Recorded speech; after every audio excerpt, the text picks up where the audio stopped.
How accurate and trustworthy are the recent rumors behind the Nikon Z8? Details coming up, but first I encourage you to subscribe and choose all notifications so you're kept informed on the latest camera gear, news, and rumors. How to Fly is the source behind the recent Nikon Z8 rumors, but some have questioned his accuracy concerning the Nikon Z8. What is his track record, and does he have any recent wins? Well, let's take a look at a tweet from just a few days ago concerning Pentax lenses. Don't you think Pentax's DA 20-40mm f2.8-4 is a wonderful lens? And then he predicted that it's coming next week through Tamron. We now have a leaked press release validating the leak as correct. Tamron is releasing a 20-40mm f2.8 Di3 VXD. Does the accuracy of this tweet validate How to Fly's Nikon Z8 rumors? Both Mirrorless Rumors and Canon Watch have stated How to Fly is a highly credible source. However, Nikon Rumors doesn't agree. So let's go ahead and take a look at what we have, the specifications, photos, anything that we have on the Nikon Z8 released by How to Fly. And at this point in time, we really don't have much. We don't have any specifications. And the date, well, let's take a look at the date or the information that we have concerning the date. How to Fly said Nikon will announce a new camera next month, maybe the Z8 being tested already or the Nikon Z6 Mark III. Well, that was in July, and well, here we are in August, and it's what, August the 18th. So not much of August left. Well then, How to Fly went ahead and tweeted this. No Nikon Z7 Mark III, Z6 Mark III this year, but the Nikon Z8 will arrive in September, no later than October. And the pricing of the Z8 is quite appealing, lower than expected.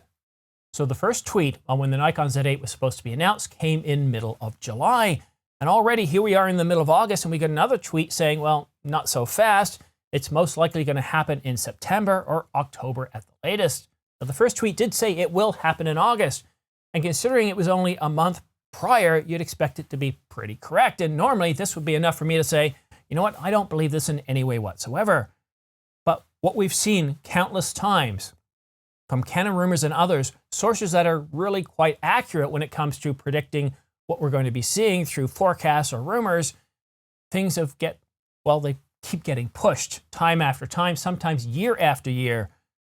So this alone doesn't negate that this could potentially be happening, that we could be getting a Nikon Z8 before October, but it certainly doesn't build any confidence. On July the 31st, we got this leaked photo from How to Fly. Or is it a leaked photo? Did somebody doctor it? Take a look at the lens. There's some wavy edges that are pretty much consistent with faking images, or at least editing images. And the only reason that somebody would leak such a poor quality photo in 2022 is because, well, they wanted to. If the source was able to get a single leaked image, then why not a high detailed one, and why not several?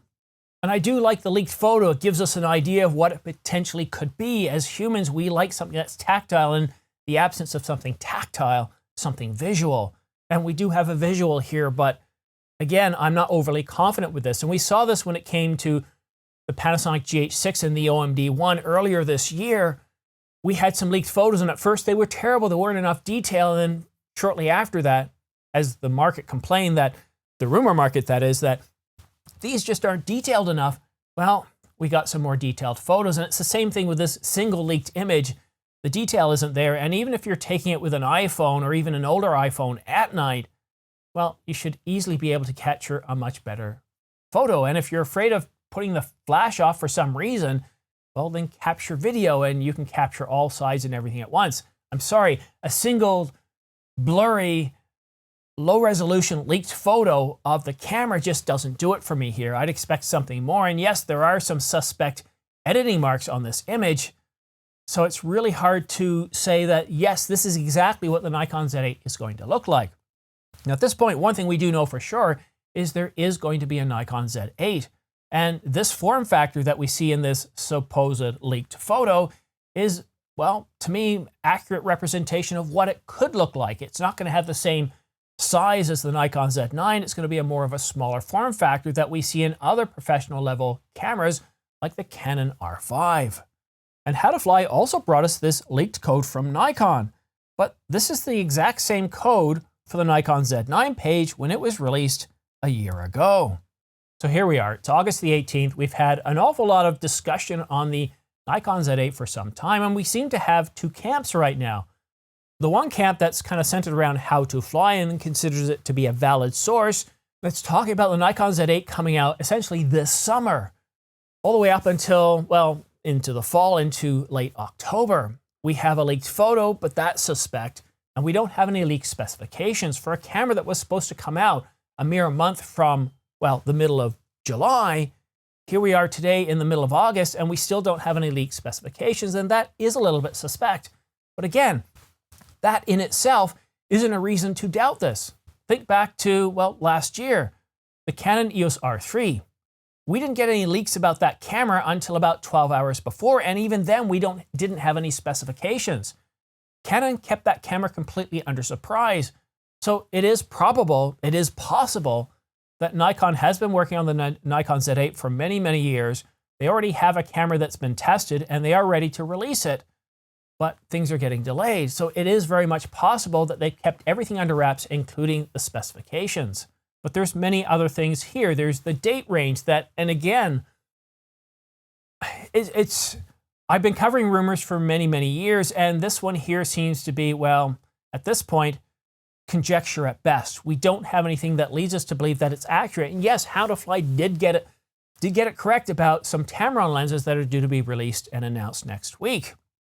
But when it comes to the Nikon Z8, as they said back in the 80s, where's the beat? There's nothing between the buns here that leads me to believe that we have anything specific about the Nikon Z8. The photo itself is a little bit suspect. So is the leaked information from the page. That's suspect. And the date, well, it was supposed to happen, will happen in August. And guess what? It's now September, or at the very least, no later than the end of October. And no specifications at all? This is truly strange. And if you have access, whether How to Fly is getting this information himself or through somebody else, if you've got access to a leaked photo, then certainly you have access to specifications, at least the layout of the buttons on the back, the side, the memory cards. Nothing. Crickets chirping. Absolute silence. It's really, really strange. And what's also strange, I mentioned there was two camps. The other camp is Nikon Rumours. And Nikon Rumours, well, they had this to say about what's going on with the Nikon Z8 and the rumored specifications, or lack of specifications, images, and dates. I have to make one of these posts again. The Nikon ambassador did not use a Nikon Z8 camera, and Nikon's website did not leak the Nikon Z8 camera, as some clickbait sites reported today. A quick search shows the original Nikon USA website that was created almost a year ago. The Nikon Z8 is clearly a typo, since the whole article is about the Nikon Z9. So there you have it. Two camps, and Nikon Rumours has been very accurate. You'll remember the rumors of the Nikon Z9, and while some things did shift and shape over time, which is pretty common with rumors, it's very rare, with the exception of what happened on January the 27th, 2020, when Canon Rumours released specifications on the Canon EOS R5. None of those were altered. They stayed the same. They got them directly from the source and were 100% accurate. But in most cases, Nikon Rumours does a very good job, and when they cover the Nikon Z9, they got it about 80% correct right out of the gate, and then things slowly changed over time. They've got a good track record.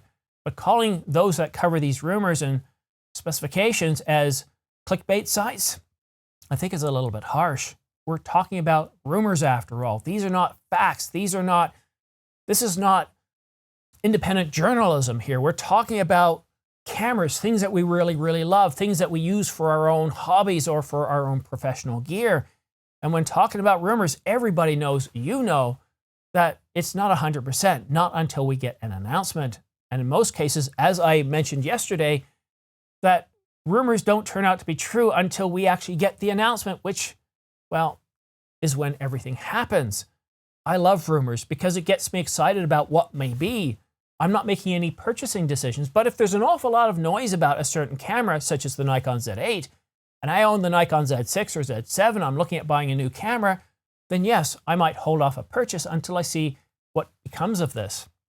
And if we are supposed to be seeing the Nikon Z8 by the end of October at the very latest now, well, that's merely a month or two away. I'm willing to wait and to see. But in the meantime, I'm certainly enjoying covering this. I love Nikon. It takes me back to when I was a teenager. I wasn't so much into photography at the time, but I was looking at getting into it. And at the time, it was Canon and Nikon that were the two main brands that I was looking at. It was because of my brother who had a Canon camera, and I asked him what kind of camera I should get. And he said, yeah, go ahead and get the Canon. And I did, and I got the Canon 50D. And it proved to be a very solid camera for me. I couldn't stand point and shoots at the time. They were too slow, and they would eat batteries in a matter of minutes, let alone hours that you get with these new batteries like the LP E6NH battery, which go for hours. And you can record 8K video for over an hour on a single battery. Truly amazing. But back then, you kind of looked at Nikon and Canon to lead the marketplace. Nikon was on top when I was a child, but then Canon quickly took over as we moved into digital SLRs. And they continue to battle each other. They continue to offer products that are very similar to what the other is doing. And that is why I believe, in the absence of any specifications, leaked or otherwise, I think the Nikon Z8 is going to approximate Canon EOS R5 in almost every way. And the way I think that's going to look is, because the Canon EOS R5 came out 2 years ago, I think that the Nikon Z8 is going to be as good as the R5 and better in many ways. But to be fair to the Canon EOS R5, through firmware updates, with the recent being 1.6, Canon has released a firmware update almost every month or two since it delivered that camera, giving it Canon Log 3, better autofocus, covering vehicles. And of course, it can now record in 96-degree temperature, almost unlimited 8K RAW, or at least 8K oversample 4K, as the Def Director tested. And then of course I tested the camera at 80 degrees and 70 degrees.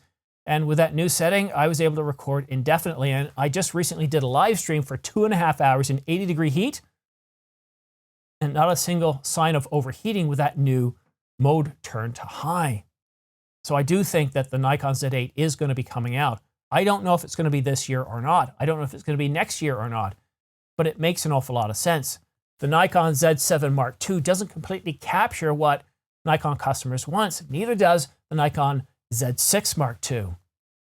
The Nikon Z7 with a 45.7 megapixel sensor does a good job. It's amazing for stills, but the video side is lacking. Does one have to spend $5,500 to get the same capabilities or better than the Canon EOS R5 and the Nikon Z9? I don't think so. I do believe that Nikon is going to come out with the Nikon Z8. It's going to be essentially a mini Z9. And of course, things like the buffer are certainly going to be slowed down a bit. They're not going to be as good as what's in the Z9, which is its flagship mirrorless camera. The Z8 is going to be a really good camera. And if we can believe what How to Fly is saying, the price is going to surprise us in a very good way. And that part I certainly believe, and has been something I've been suggesting since the Z9 came out. Why? Well, look at the Z9. We were expecting a camera to cost $6,500, like the D6, like the 1DX Mark III, and the Sony Alpha 1. It came out for $5,500. Wow, right? All I can say at this point is, as soon as I hear new information about the Nikon Z8, which increases the accuracy or trustworthiness of the source, or what I'm really looking forward to is real leaked high-resolution images of this camera and specifications.